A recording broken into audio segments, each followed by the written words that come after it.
Hello all my dear students. आज अपन रासायनिक अभिक्रियाएं एवं समीकरण का जो अगला टॉपिक है वो स्टार्ट करेंगे। और रासायनिक अभिक्रियाओं एवं समीकरण का जो अगला टॉपिक है वो क्या है बच्चों? वो है रासायनिक समीकरण। रासायनिक समीकरण। अब देखो बच्चों, रासायनिक समीकरण क्या होता है? देखो, रासायनिक समीकरण क्यों लिखा जाता है? रासायनिक समीकरण जो रासायनिक अभिक्रियाएं जो होती हैं उनको दर्शाने के लिए ही रासायनिक समीकरण लिखा जाता है। ठीक है, देखो किसी भी रासायनिक अभिक्रिया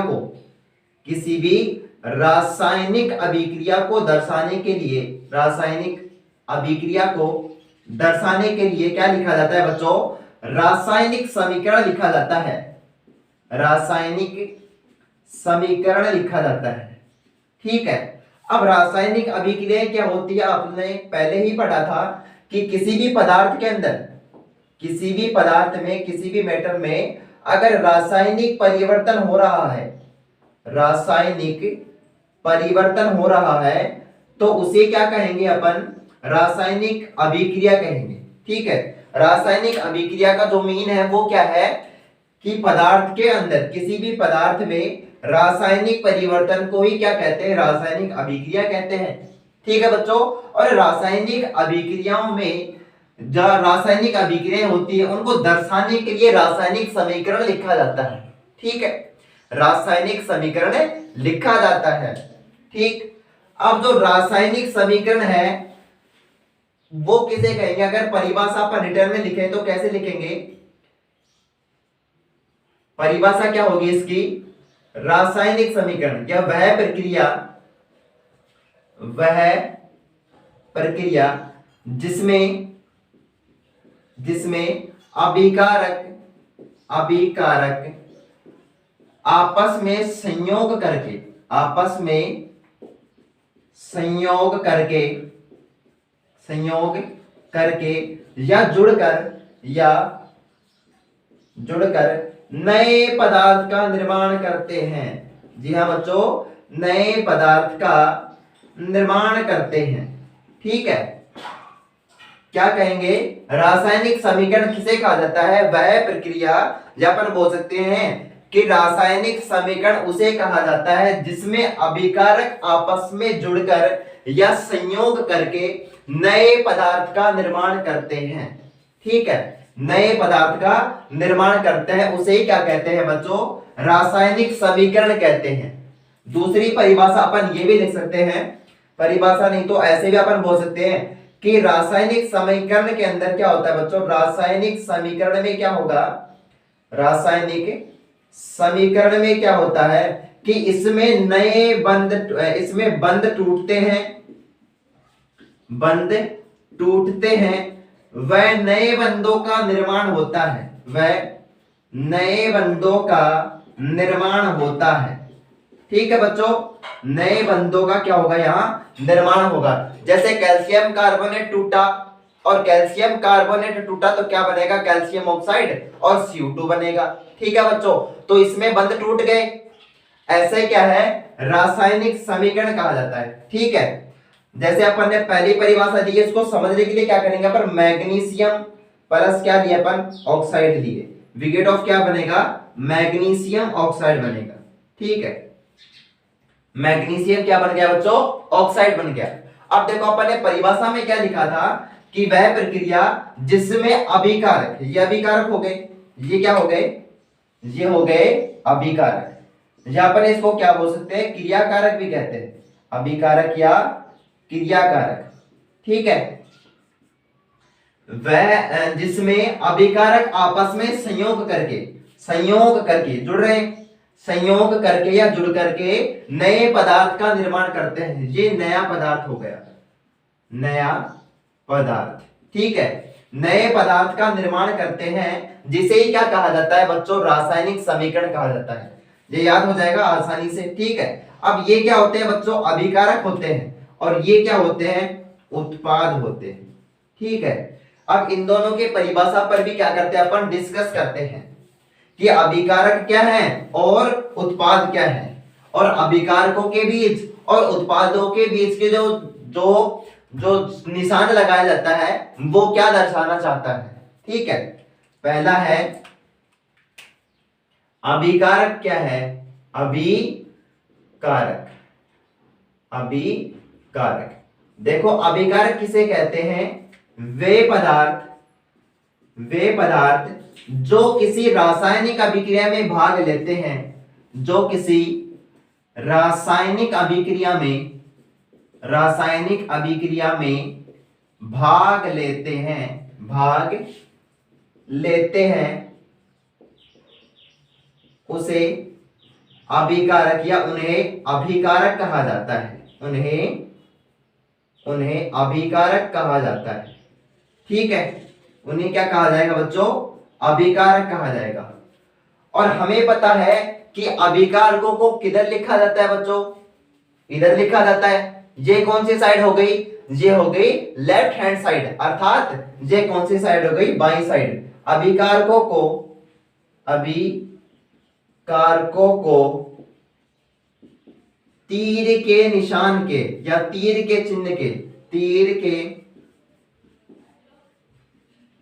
चिन्ह के बाईं ओर लिखा जाता है।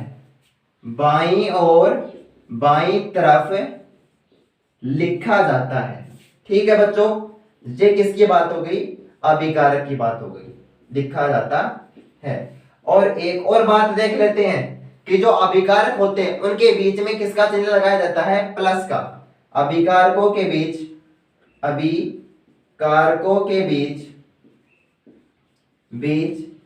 योग का या प्लस का चिन्ह लगाया जाता है। योग का चिन्ह लगाया जाता है। ठीक है, तो ये बात हो गई। अभी अपन ने एग्जांपल लिया था, बिल्कुल साधारण सा एग्जांपल, मैग्नीशियम ऑक्साइड बनाया था अपन ने। ठीक है, अब देखो इसमें अपने को कुछ भी रटने की जरूरत नहीं है, सब कुछ एग्जांपल में दिख रहा है। ये क्या है? अभिकारक है। क्या लिखा? वे पदार्थ जो किसी रासायनिक अभिक्रिया में भाग लेते हैं। रासायनिक अभिक्रिया में इन्होंने भाग लिया। ठीक है, अब ये साइड कौन सी होगी? अभिकारकों को तीर के निशान की, ये तीर का चिन्ह हो गया, तीर के निशान के बाईं ओर लिखा जाता। तो ये कौन सी साइड होगी? लेफ्ट हैंड साइड होगी, LHS। ठीक है, बाईं ओर लिखा जाता है। और आगे क्या होगा? अभिकारकों के बीच योग का चिन्ह लगाया जाता है। तो ये किसका चिन्ह हो गया? योग का चिन्ह हो गया। ठीक है बच्चों, ये तो किसकी बात हो गई? अभिकारकों की बात हो गई। अब अपन बात करने जा रहे हैं किसकी? उत्पादों की बात करने जा रहे हैं। किसकी बात करेंगे बच्चों? उत्पादों की बात करेंगे कि उत्पाद क्या होते हैं। हेडिंग है उत्पाद। अब अपन उत्पाद की बात करते हैं। उत्पाद किसे कहते हैं? किसी भी रासायनिक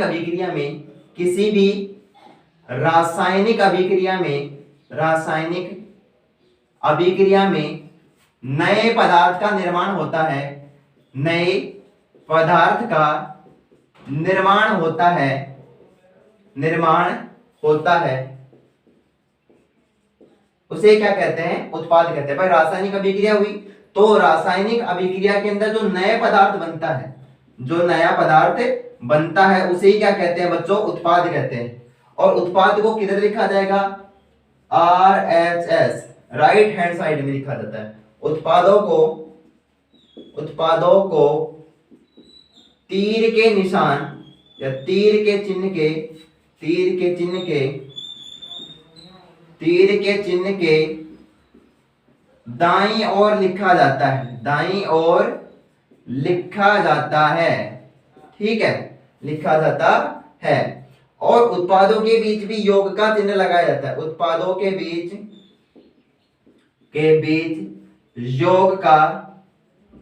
योग का चिन्ह लगाया जाता है। अब ये तो एकल उत्पाद है, लेकिन जिसमें डबल उत्पाद बनते हैं उसमें योग का चिन्ह लगाया जाएगा। आगे अपन खूब सारी जो अभिक्रियाएं होंगी, संयोजन अभिक्रिया के अंदर तो एकल उत्पाद बनता है, लेकिन जैसे अपन विस्थापन अभिक्रिया पढ़ेंगे, वियोजन अभिक्रिया पढ़ेंगे, तो सभी के अंदर जो है डबल प्रोडक्ट बनेंगे। ठीक है, डबल उत्पाद बनेंगे। अब जो डबल उत्पाद बनेंगे बच्चों, उसके बीच में किसका चिन्ह लगाया जाएगा? जी हाँ, बिल्कुल योग का चिन्ह लगाया जाएगा। ठीक है, ये किसकी बात होगी? अभिकारकों की बात होगी। लेकिन अपन देखते हैं कभी कई अभिक्रियाओं के अंदर जो क्या होता है कि तीर के निशान के ऊपर कुछ लिखा हुआ रहता है, ठीक है, जैसे 170 डिग्री सेंटीग्रेड ताप, ठीक है। तो वो जो 170 डिग्री सेंटीग्रेड ताप है वो क्या कर रहा है यहां पर, वो अपन बात करने जा रहे हैं। इसका मतलब क्या हो गया कि उत्प्रेरक की बात कर रहे हैं अपन। किसकी बात कर रहे हैं बच्चों? उत्प्रेरकों की बात कर रहे हैं। हेडिंग क्या डालेंगे? तीसरी क्या है इसमें? उत्प्रेरक। उत्प्रेरक, उत्प्रेरक क्या होंगे बच्चों? उत्प्रेरक उन्हें कहा जाता है जो किसी रासायनिक अभिक्रिया में भाग नहीं लेते, लेकिन अभिक्रिया की वेग की दर में क्या कर देते हैं बच्चों? परिवर्तन कर देते हैं। उसे क्या कहते हैं? उत्प्रेरक कहते हैं। क्या लिखेंगे परिभाषा? वे पदार्थ या वह पदार्थ जो किसी रासायनिक अभिक्रिया में भाग नहीं लेता, या वह पदार्थ जो किसी रासायनिक अभिक्रिया में भाग नहीं लेते लेकिन अभिक्रिया की वेग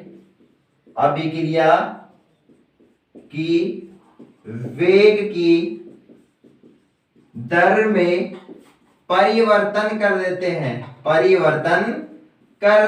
हैं। जी हाँ बच्चों, परिवर्तन कर देते हैं। इन्हें क्या कहा जाता है? उत्प्रेरक कहा जाता है।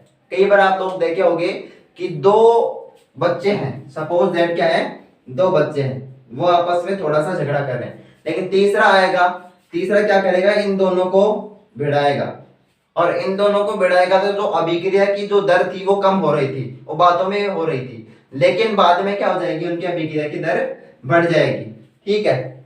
फिर बाद में जो होगा वो तीसरा ही देखेगा, ठीक है। यानी कि यहाँ पर क्या होगा? ए और बी ज्यादा तरीके से क्या करेंगे? लड़ने लगेंगे। यानी कि यहाँ पर हो क्या रहा है? उत्प्रेरक क्या करा? अभिक्रिया की वेग की दर को बढ़ा दिया इसने। पहले तो अभिक्रिया की वेग की दर क्या हो रही थी? कम हो रही थी, लेकिन इसने क्या कर दिया? बढ़ा दिया। तो ऐसे ही क्या होते हैं? उत्प्रेरक होते हैं, ठीक है। अब अगला जो है वो क्या होगा हमारा टॉपिक कि रासायनिक समीकरण की विशेषताएं क्या होंगी, ठीक है। रासायनिक समीकरण की विशेषताएं, अगला हेडिंग डाल देते हैं अपन, रासायनिक समीकरण की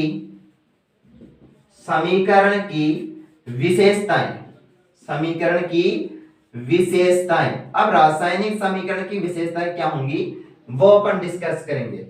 तो पहली क्या है कि अगर अपन रासायनिक समीकरण लिखेंगे तो जो पदार्थ की जो प्रकृति है उसके बारे में पता चल जाएगा। इसमें क्या होगा बच्चों? पदार्थ की प्रकृति के बारे में पता चल जाता है। पदार्थ की भौतिक प्रकृति,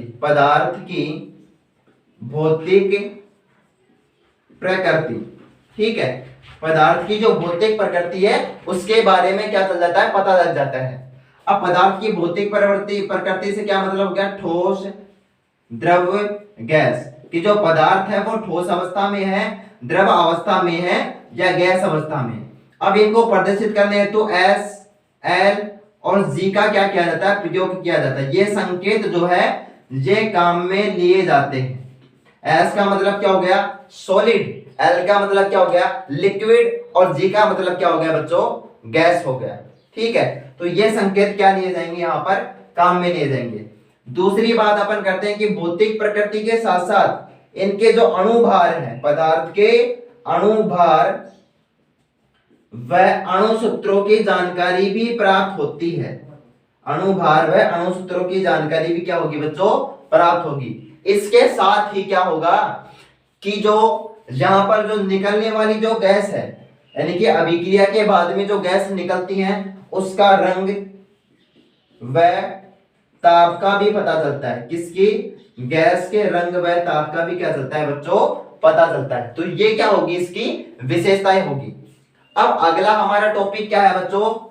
यहां पर देखो फिर एक बार मैं बताना चाहूंगा कि रासायनिक समीकरण की विशेषताओं में क्या होगा कि पदार्थ की भौतिक प्रकृति के बारे में पता चलेगा।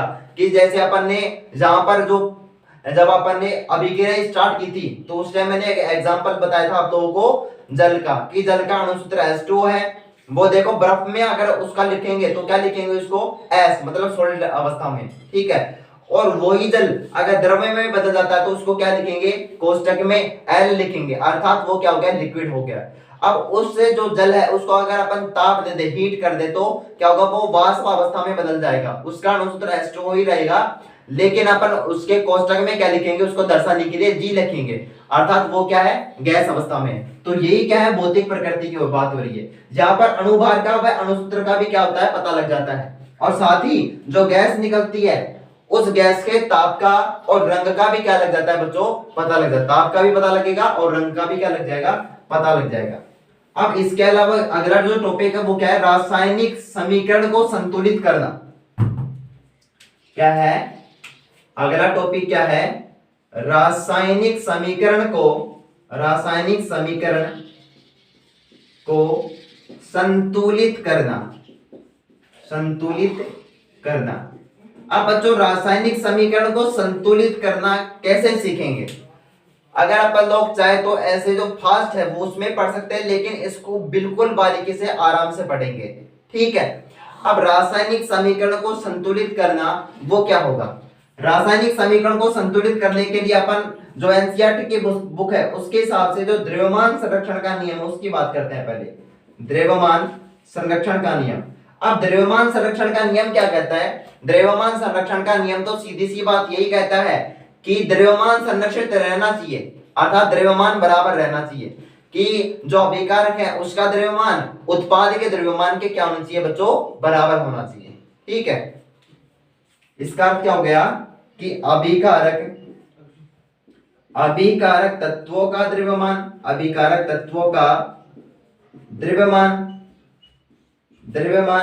व उत्पाद तत्वों का द्रव्यमान क्या रहना चाहिए बच्चों, बराबर रहना चाहिए, ठीक है। अभिकारक तत्वों का द्रव्यमान व उत्पाद तत्वों का द्रव्यमान क्या रहना चाहिए, बराबर रहना चाहिए, ठीक है। तभी क्या होगा, ये द्रव्यमान संरक्षण का नियम का जो पालन करेगा। अगर बराबर नहीं हुआ, वैसे क्या रहता है बच्चों, बराबर ही रहता है, वो अपन आगे बात करेंगे कैसे बराबर रहता है। अब जो रासायनिक समीकरण को जो संतुलित करना है, इसके लिए क्या होना चाहिए कि जो द्रव्यमान संख्या है, जहां पे जो परमाणु की जो संख्या है उसे क्या रखना चाहिए, बराबर रखना चाहिए। यानी कि अपन अगर अभिकारक की बात करें तो अभिकारकों के अंदर और किसकी बात करें, उत्पादों के अंदर क्या होना चाहिए, यहाँ पर उत्पाद में और अभिकारकों के अंदर जो है परमाणु संख्या को बराबर रखना चाहिए, तभी क्या होगा, समीकरण संतुलित होगा। वो कैसे होगा, देखो इधर लिख सकता हूं मैं कि यहाँ पर जो अभिकारकों का जो परमाणु संख्या है, अभिकारकों की परमाणु संख्या व उत्पादों की परमाणु संख्या क्या रहनी चाहिए बच्चों, बराबर रहनी चाहिए। अब रासायनिक समीकरण को संतुलित करने के लिए एक विधि काम में ली जाती है, उस विधि को क्या बोलते हैं बच्चों, हिट एंड ट्रायल विधि कहते हैं, ठीक है। रासायनिक समीकरण को संतुलित करने वाली विधि को क्या कहा जाता है, हिट एंड ट्रायल विधि कहते हैं। अब उस हिट एंड ट्रायल मेथड का जो अपन यूज करके रासायनिक समीकरण को क्या करेंगे बच्चों, संतुलित करेंगे, ठीक है। अब रासायनिक समीकरण को संतुलित करने के लिए कौन सी विधि यूज करें, हिट एंड ट्रायल विधि। अब हिट एंड ट्रायल विधि के द्वारा जो समीकरण है उसको संतुलित कैसे किया जाता है। वैसे मैं आप लोगों को बता दूं कि जो असंतुलित समीकरण होते हैं,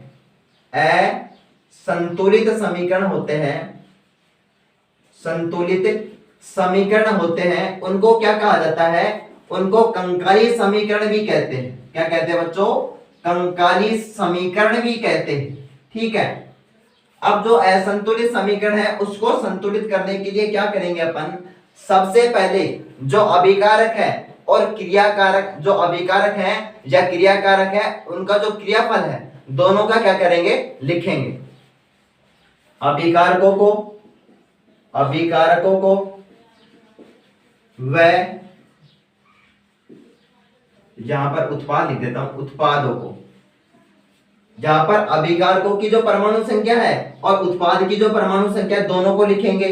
उसको उसके बाद क्या करेंगे अपन, जो अभिकारकों के अंदर जो परमाणु संख्या थी और उत्पाद के अंदर जो परमाणु संख्या है, उन दोनों को बराबर करने का क्या करेंगे बच्चों, प्रयास करेंगे। अपन क्या करेंगे, इसके अंदर क्या किया जाता है कि जो अभिकारक, अभिकारक बोल दो या क्रियाकारक बोल दो, अभिकारक बराबर, यानी कि अभिकारक की परमाणु संख्या, परमाणु संख्या बराबर क्या होनी चाहिए, उत्पाद की परमाणु संख्या। उत्पाद या क्रियाफल की जो परमाणु संख्या है वो क्या होनी चाहिए बच्चों, बराबर होनी चाहिए। और उत्पाद की परमाणु संख्या अभिकारक के परमाणु संख्या के क्या होने चाहिए, बराबर होने चाहिए। इसके लिए अपन क्या करेंगे, उनको किसी गुणांकों से क्या करेंगे बच्चों, गुणा करेंगे। जैसे मैं पहला एग्जांपल दूं यहां पर N2 प्लस H2, ठीक है, विकेट ऑफ क्या बनेगा यहां पर NH3। अब मैंने क्या किया, पहले सबसे पहले क्या लिखा जाता है, अभिकारकों की परमाणु संख्या को लिखेंगे और उत्पाद की परमाणु संख्या को लिखेंगे। अब मैंने क्या किया कि मैंने प्रतीक लिख लिए पहले, तो ये नाइट्रोजन है, ये हाइड्रोजन हो गया। अब इसके अंदर परमाणु संख्या कितनी है, 2 है। किसके अंदर, अभिकारक के अंदर, अभिकारक के अंदर, ठीक है, कितनी है संख्या, 2 है। लेकिन उत्पाद में कितनी है बच्चों, इसकी संख्या केवल 1 ही है। यहां पर हाइड्रोजन की बात करूं मैं तो इसकी संख्या कितनी है बच्चों, 2 है। लेकिन यहां पर जो संख्या है वो कितनी है बच्चों, यहां पर 3 है। अब देखो इसमें होगा क्या कि नाइट्रोजन का इस्तेमाल कर लिया अपन ने हाइड्रोजन का इस्तेमाल किया और NH3 बना। अब देखो इसके अंदर इसको समीकरण को संतुलित करने के लिए क्या करेंगे अपन, जहां पर नाइट्रोजन 2 है तो यहां पर नाइट्रोजन को भी क्या करना चाहेंगे अपन, 2 करना चाहेंगे। यानी कि इसको क्या कर लिया मैंने, 2 से मल्टीप्लाई कर दिया तो 2 आ गए यहाँ पर। तो ये तो 2 था ही पहले, यहाँ पर क्या कर दिया मैंने, 2 कर दिया। अब देखो यहाँ पर नाइट्रोजन की संख्या कितनी हो गई, 2 हो गई।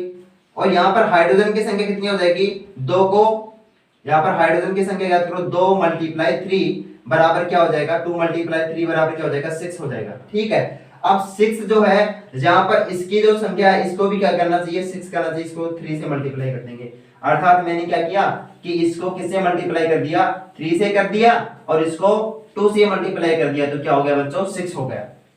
हो गई बात, आगे समझ में। यही क्या है, हिट एंड ट्रायल मेथड है। ऐसे अपन एक और समीकरण को जो संतुलित करने का क्या करेंगे बच्चों, प्रयास करेंगे। एक और समीकरण को संतुलित करेंगे। जो अगला एग्जांपल है वो क्या होगा बच्चों, अगला एग्जांपल होगा H2S प्लस O2। ठीक है, H2S प्लस O2 किया तो क्या बनेगा बच्चों, H2O प्लस SO2 बनेगा। अब देखो इसको क्या बोलते हैं बच्चों, इसको बोलते हैं कंकाली समीकरण। क्या कहेंगे, कंकाली समीकरण कहेंगे या असंतुलित समीकरण भी कहते हैं, समीकरण कहेंगे। अब इसको क्या करेंगे, वो हिट एंड ट्रायल मेथड से क्या करेंगे बच्चों, संतुलित करेंगे। अब इसको संतुलित कैसे करेंगे कि इसके अंदर पहले मैंने क्या किया कि हाइड्रोजन को लिख लिया, सल्फर को लिख लिया, यहां पर ऑक्सीजन को लिख लिया। पहले अभिकारकों के अंदर जो इनकी संख्या कितनी है और उत्पाद के अंदर इनकी संख्या कितनी है वो लिखेंगे। अब अभिकारक के अंदर देखो हाइड्रोजन की संख्या कितनी है, 2 है, और यहां पर उत्पाद के अंदर भी 2 है। सल्फर की यहां पर संख्या कितनी है, 1 है, और यहां पर कितनी है, 1 है। ऑक्सीजन की संख्या यहां पर 2 है बच्चों, और यहां पर कितनी है, 3 है। अब सबसे पहले क्या करते हैं अपन, इसकी संख्या को संतुलित कर लेते हैं। अब इसकी संख्या को संतुलित करने के लिए अपन क्या करेंगे, यहां पर क्या लगा देंगे बच्चों, 2 लगा देंगे। जहां पर 2 लगाए तो यहाँ क्या हो गया, 2 दूना 4, मैं 2 को 2 से मल्टीप्लाई करेंगे तो 4 हो जाएंगे। अब यहाँ पर मैं क्या कर देता हूँ, यहाँ पर 2 लिख देता हूँ, 2 दूना क्या हो गए, 4 हो गए। लेकिन यहाँ पर फिर संख्या कितनी हो गई, 5 हो गई। इसलिए इसको क्या करेंगे, देखो इसको 3 से मल्टीप्लाई कर देंगे तो कितने हो जाएंगे, 6, और यहाँ पर 2 से मल्टीप्लाई कर देंगे तो क्या हो जाएंगे बच्चों, 6 हो जाएंगे। इसलिए यहाँ पर जो है कितने से मल्टीप्लाई करेंगे, 3 से करेंगे तो कितने हो गए, 6 हो गए, और यहाँ पर 2 से मल्टीप्लाई कर दिया और यहाँ पर 2 से मल्टीप्लाई किया तो कितने हो गए, ऑक्सीजन यहाँ पर कितने हो गए, 2 हो गए, और यहाँ पर 2 दूना 4। ठीक है, 2 को 2 से मल्टीप्लाई किया तो कितने हो गए, 4, मतलब 6 क्या हो गए यहाँ पर ऑक्सीजन हो गए। अब बात किसकी करते हैं, क्या यहाँ पर हाइड्रोजन की संख्या बराबर है बच्चों? बिल्कुल, यहाँ पर हाइड्रोजन की संख्या बराबर नहीं है, क्योंकि यहाँ पर हाइड्रोजन की संख्या 2 है और यहाँ पर हाइड्रोजन की संख्या कितनी हो गई? 4 हो गई। इसलिए इसको 4 करने के लिए 2 से मल्टीप्लाई कर देता हूं मैं, तो यहाँ पर 2 हो गई। 2 को 2 से मल्टीप्लाई, 2 को 2 से मल्टीप्लाई किया तो क्या हो गए? 4। यहाँ पर सल्फर की संख्या कितनी हो गई? यहाँ पर 2। यहाँ पर सल्फर की संख्या कितनी हो गई बच्चों? 2 हो गई। और यहाँ पर भी सल्फर की संख्या कितनी हो गई? 2 हो गई। ठीक है, ये क्या हो गया? बिल्कुल आसानी से हिट एंड ट्रायल मेथड का यूज किया अपन ने और कंकाली समीकरण को क्या कर लिया बच्चों? संतुलित कर लिया। ठीक, अब जो अगला सवाल है हमारा कि अगला जो क्वेश्चन है अपन क्या करेंगे? क्वेश्चन सॉल्व करेंगे 2-3। ठीक, पहला क्वेश्चन क्या है बच्चों? पहला क्वेश्चन यही है कि मैग्नीशियम रिबन को, फर्स्ट क्वेश्चन क्या है? मैग्नीशियम रिबन को जलाने से पहले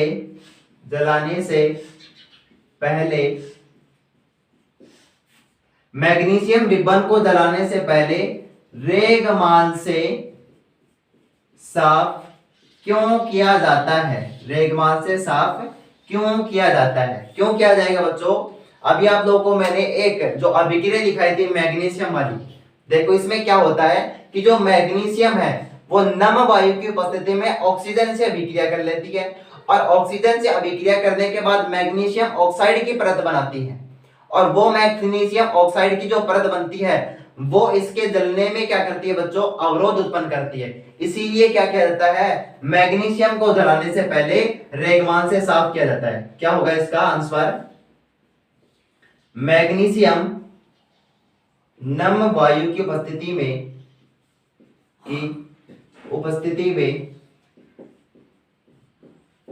ऑक्सीजन से अभिक्रिया करके O2 से अभिक्रिया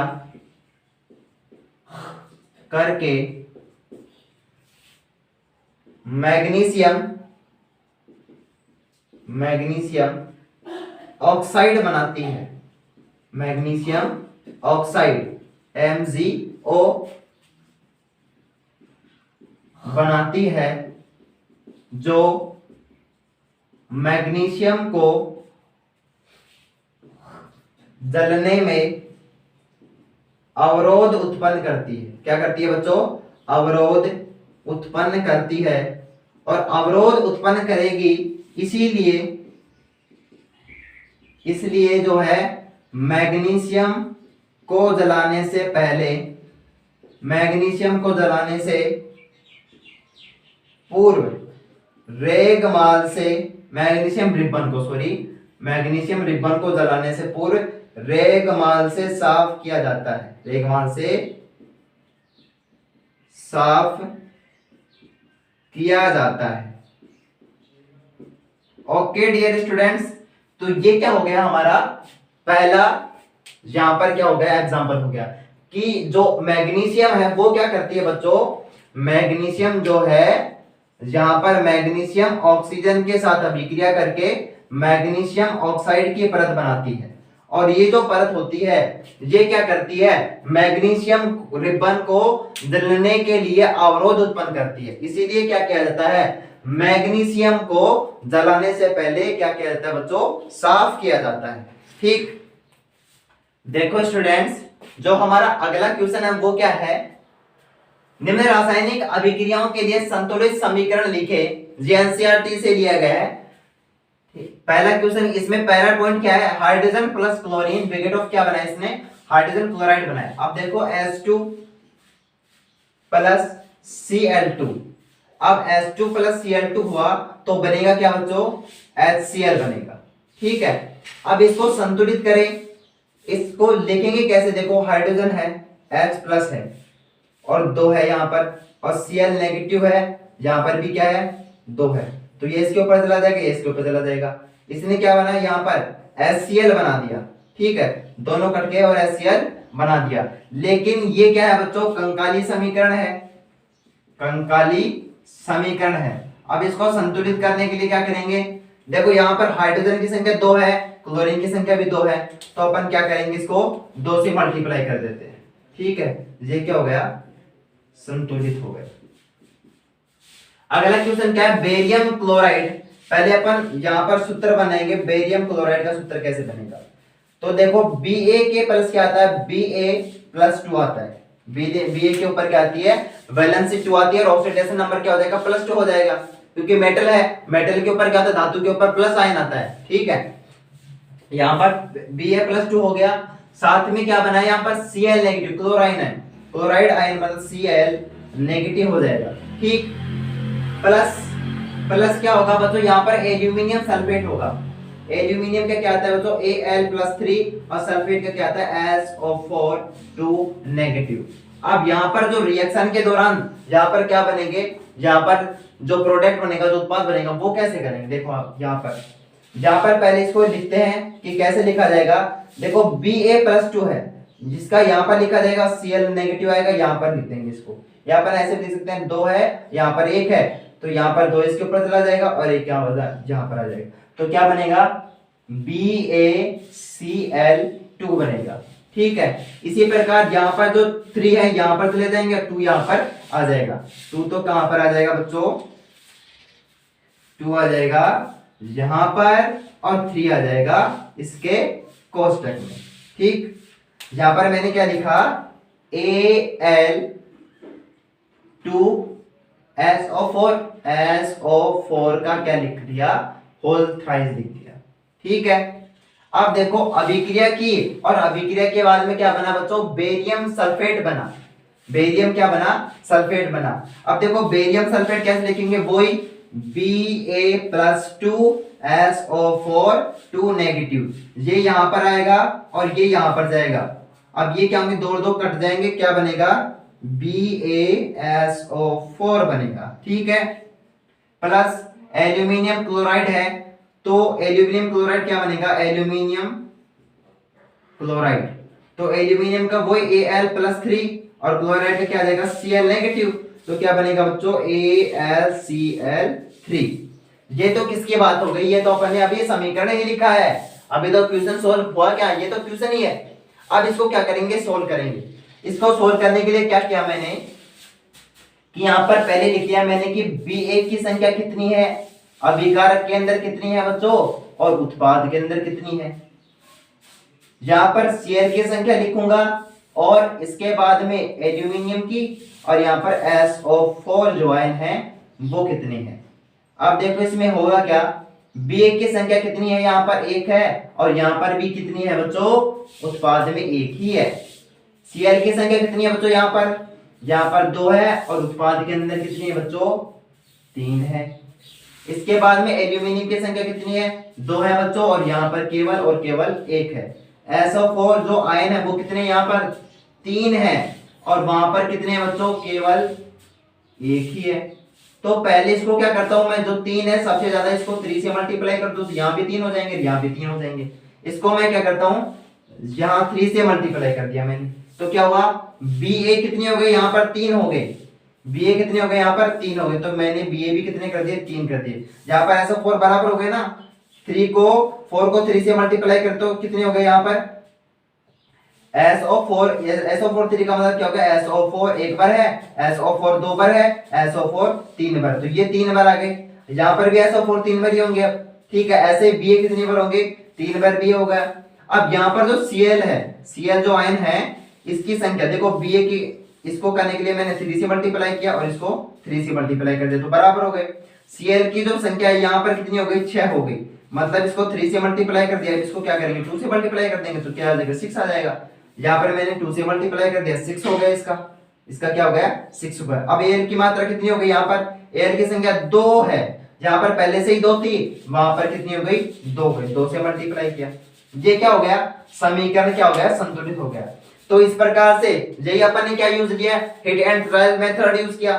फिर से समझ लो एक बार क्या हुआ बच्चों, सबसे पहले मैंने क्या किया, यहाँ पर जो है मैंने SO4 को देखा कि SO4 यहाँ पर कितने हैं बच्चों, 3 है।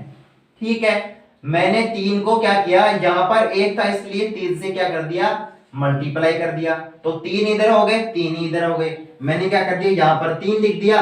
अब Ba कितने हो गए यहाँ पर बच्चों, 3 हो गए, तो यहाँ पर भी मैं क्या करूंगा, Ba को 3 ही लिख दूंगा। अब इसी के साथ क्या हुआ कि जो Cl है, जो क्लोरीन है, वो कितने हो जाते हैं, 6 हो जाते हैं। इसीलिए मैं क्या करता हूं, यहाँ पर क्लोरीन को भी 6 करने का प्रयास कर दिया और यहाँ पर मैंने 2 लिखा तो 6 हो गई। साथ ही एल्यूमिनियम कितने हो गए बच्चों, यहाँ पर 2 हो गए और यहाँ पर एल्यूमिनियम जो पहले से कितने थे, 2 ही थे। इसका स्क्रीनशॉट आप लोग ले सकते हो और समझ में नहीं आया तो मेरे को कमेंट कर देना, मैं वापस से आप लोगों को समझा दूंगा। ठीक है, अगला सवाल क्या है बच्चों, सोडियम प्लस जल। सोडियम प्लस क्या होगा, जल होगा। और बना क्या रहा है बच्चों, सोडियम हाइड्रोक्साइड बना रहा है। ठीक है, ये सबसे सरल है, Na पॉजिटिव हुआ, ठीक है, कोरोना पॉजिटिव नहीं है, वैलेंसी है इसकी, ठीक है, और ये H2 हो गया। साथ में यहां पर क्या होगा, सोडियम हाइड्रोक्साइड बना है, NaOH बना है, और साथ में क्या निकलेगी यहाँ पर, हाइड्रोजन। अब हाइड्रोजन की मात्रा देखो कितनी है बच्चों। अब अपन बार बार वो मेथड ऐसे नहीं लिख करके थोड़ा शॉर्टकट में क्या करेंगे, इसको जैसे ही आप लोग प्रैक्टिस करोगे तो अपने आप ही क्या हो जाएगा, जाने लगेगा। यहाँ पर हाइड्रोजन कितने हैं, 3 है। यहाँ पर हाइड्रोजन कितने हैं बच्चों, 2 है। तो यहाँ पर मैं क्या कर दूं, 2 कर दूं, तो 2 दूना कितने हो गए, 4 हो गए। यहाँ पर मैं क्या कर दूंगा, 2 कर दूंगा, तो 2 हाइड्रोजन और 2 यहाँ पर कितने हो गए, 4 हो गए। साथ में ये जो इसकी बात करें अपन, ठीक है, तो इसको छोड़ दो। यहाँ पर ऑक्सीजन कितने हो गए, 2 हो गए। यहाँ पर ऑक्सीजन कितने हो गए, 2 हो गए। सोडियम कितने, यहाँ पर 1 है, यहाँ पर कितने बच्चों, सोडियम, ये हो गए 2। ठीक है, ये क्या हो गया, हमारा समीकरण संतुलित हो गया। अब जो अगला जो एग्जांपल है वो क्या है बच्चों, अपन देखते हैं अगला एग्जांपल। अगला क्वेश्चन क्या है बच्चों, देखो अगला क्वेश्चन है, जल में बेरियम क्लोराइड तथा सोडियम सल्फेट के विलयन अभिक्रिया करके सोडियम क्लोराइड का विलयन तथा बेरियम सल्फेट का अवक्षय बनाते हैं, और ये कैसा होता है बच्चों, अघुलनशील होता है। अब इसको सोल्व करते हैं अपन। तो जल में बेरियम क्लोराइड, बेरियम का क्या हो जाएगा, Ba+2 और क्लोराइड का क्या हो जाएगा, Cl- plus sodium sulphate, sodium का Na+ और सल्फेट का क्या हो जाएगा, SO4 2- के विलयन अभिक्रिया करके सोडियम क्लोराइड Na+ और Cl-, ये पॉजिटिव और नेगेटिव, एक कोरोना पॉजिटिव और Cl, ये कोरोना नेगेटिव नहीं है, ये इस पर क्या है, इसकी वैलेंसी है। वैलेंसी क्या होगी, 1 होगी।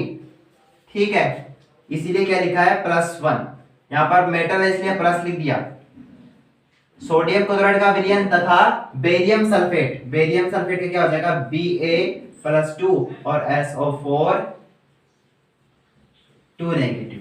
अब इसको समीकरण को बनाते हैं अपन, कैसे बनेगा, देखो ये 2 है, ये यहां चला जाएगा और इसका एक क्या आ जाएगा, यहां पर आ जाएगा। तो एक को लिखने की जरूरत नहीं होती, BaCl2 plus Na2SO4 brigade of NaCl, एक को लिखने की आवश्यकता नहीं होती बच्चों, और 2 से क्या हो गए, 2 कट गए, इसलिए क्या लिख दिया, BaSO4 लिख दिया।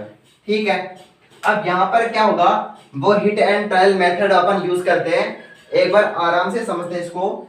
इसमें जो बेरियम है, क्लोरीन है, सोडियम है और यहां पर क्या है, SO4 है।